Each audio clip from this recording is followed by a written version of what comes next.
Now this is a very rare sight, a herd of laff attackers in their natural environment. See the vehicle they use to transport themselves as they search for prey. Oh, they've spotted me. I need to find cover quickly.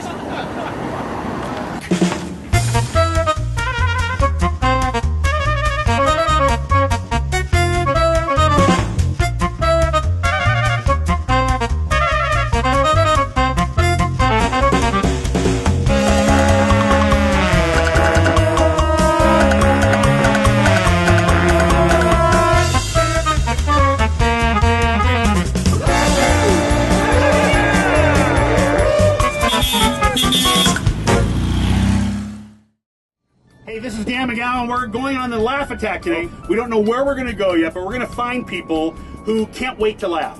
With me today is Dickie Bill Wagner. Say hi. Hi. Kevin Bennett. Say hello. Hi. And Vicki Edgar. Hello. We're all going to have some fun. So come with us on the Laff attack. Woo! You don't know anything! I'm confusing the Avengers with the Justice League. Oh my God! Politics. I mean like the politics of getting booked, because a lot of times what seems to happen is it doesn't matter your skill level, it matters how well you are a fixture of whatever comedy community you're involved in. I think the toughest thing is actually getting bookers to trust you to do a good job. You said bookers, right? Bookers. Okay, just checking. Bookers too. Bookers never trust him to do a good job. Three drawers.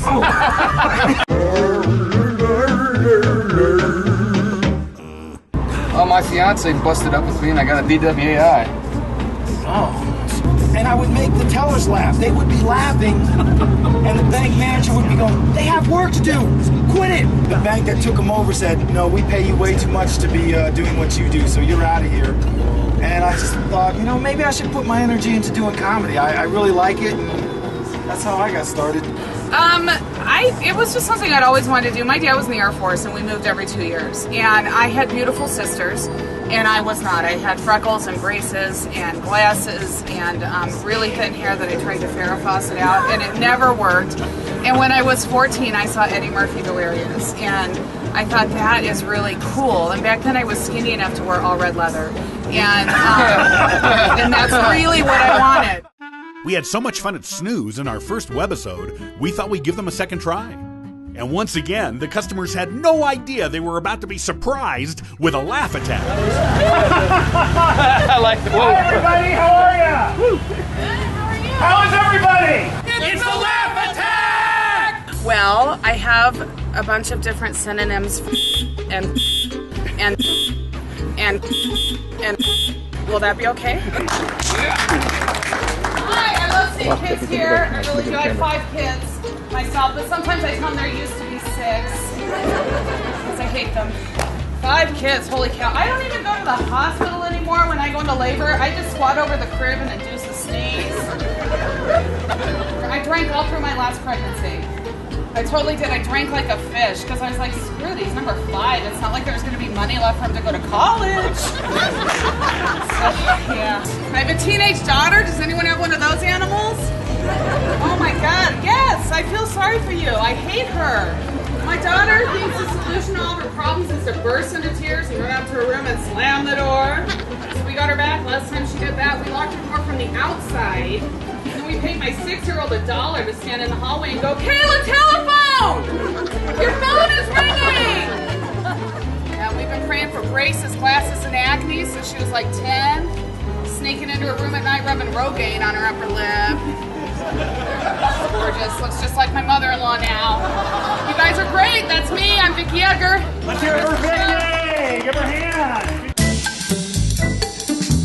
I think probably the one that I have been saying for years before I ever did comedy, and this one was after I had my first child. I said my breasts look like 2 tube socks with hacky stacks in the mud.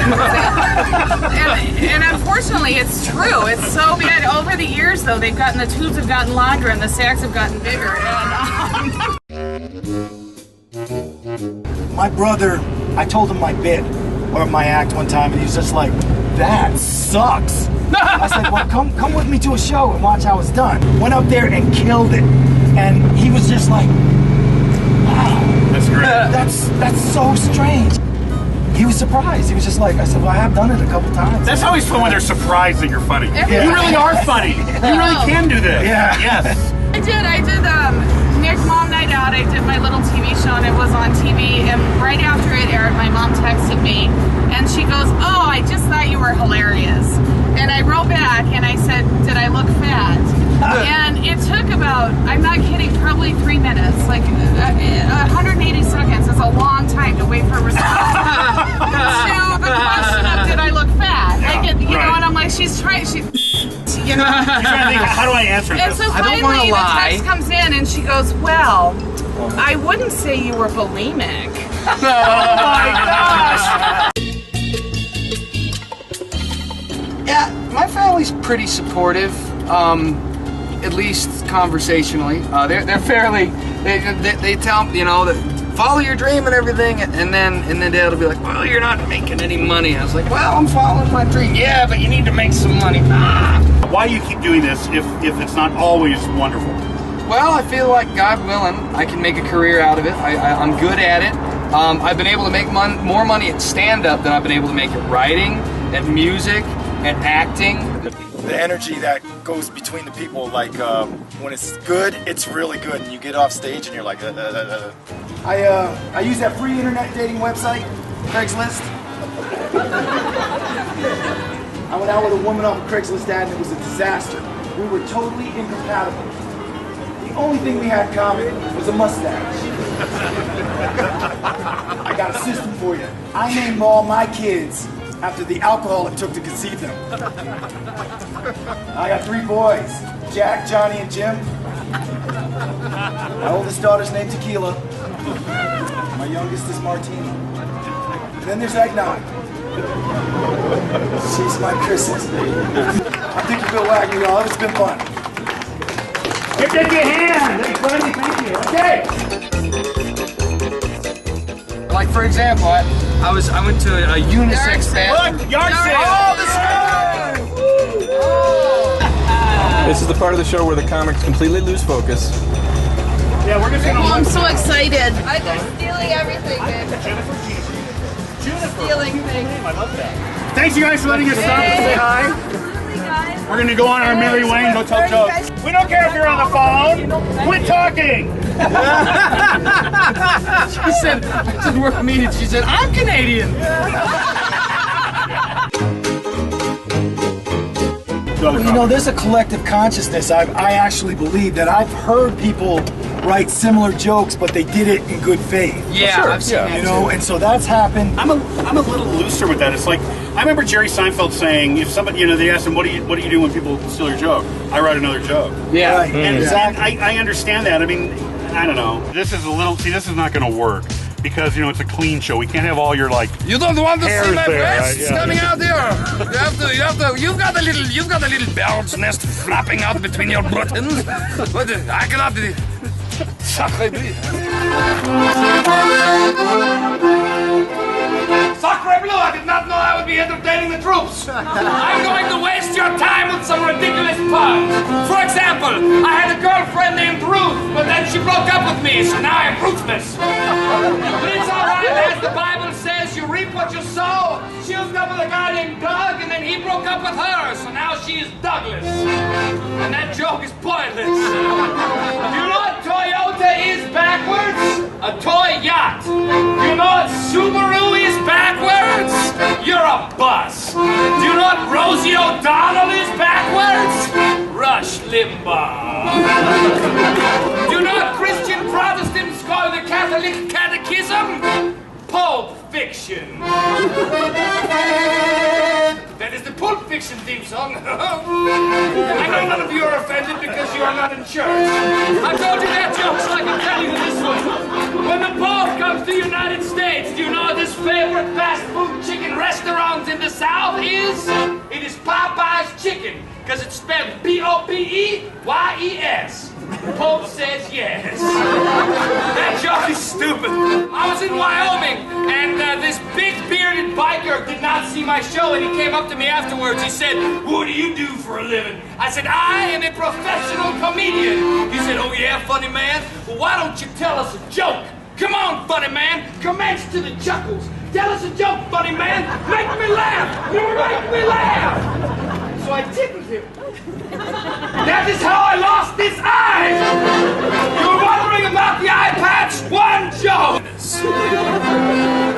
My name is Fry Jackson, a.k.a. Kevin Bennett. God bless y'all for coming out. You can still hit the second church service. I'm going to see you. Let's hear it for Kevin! Now, when you came here today, were you expecting, did you think people would come and tell you jokes? I did not expect that, no. And what do you think of this idea? I think it's pretty exciting. I love listening to comedy, and this just made my breakfast a little better. That's great, and you know, we didn't make you nervous or anything, right? We didn't scare you. We just came and told some jokes. Yeah. Right. Was it kind of fun to have, like, is this what you expected to have happen? Is like a comedy show? No, we're from Albuquerque. Things like this don't happen in Albuquerque.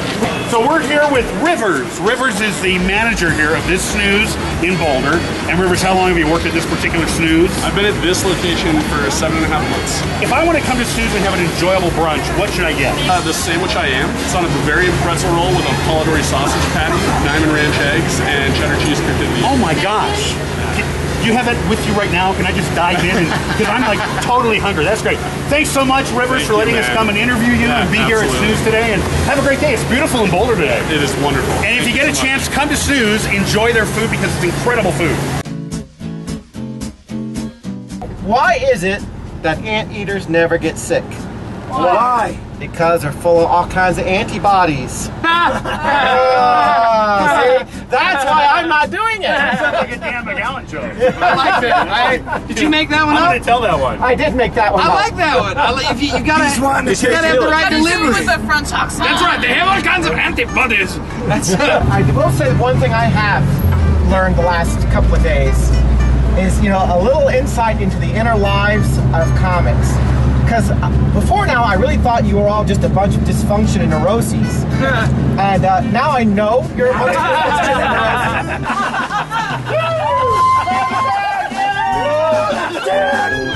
Yeah! Just an orange, James!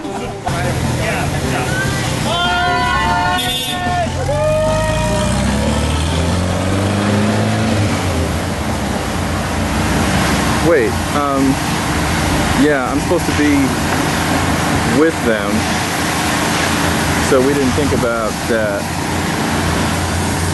Crap, I don't know anybody in Boulder. All of the comics you've seen on this webisode of Laff Attack are available to perform for your next event. To contact Dickie Bill Wagner, you can email him at dickiebillwagner@gmail.com or visit his website, www.dickiebillwagner.com. Dickie Bill Wagner is also on Facebook. French Accent is on Facebook, and you can check out his website at www.hanbonjovi.com. Yeah, he couldn't get frenchaccent.com. To contact Vicki Edgar, email her at vicky.n.edgar.3@facebook.com. That's a lot of dots. She is also on Twitter as @VickyNEdgar and on Facebook as Vicki Neitzel Edgar. Dan McGowan is easily found on Facebook every minute of the day. He's also on Twitter and LinkedIn and Pinterest. Some say Dan's on special meds, but we won't get into that.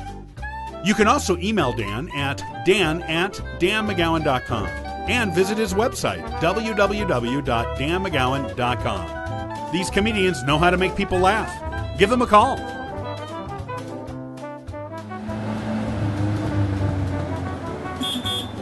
We're going to be back again driving around maybe to your neighborhood, so get ready because the Laff Attack is coming your way. Bye, everybody!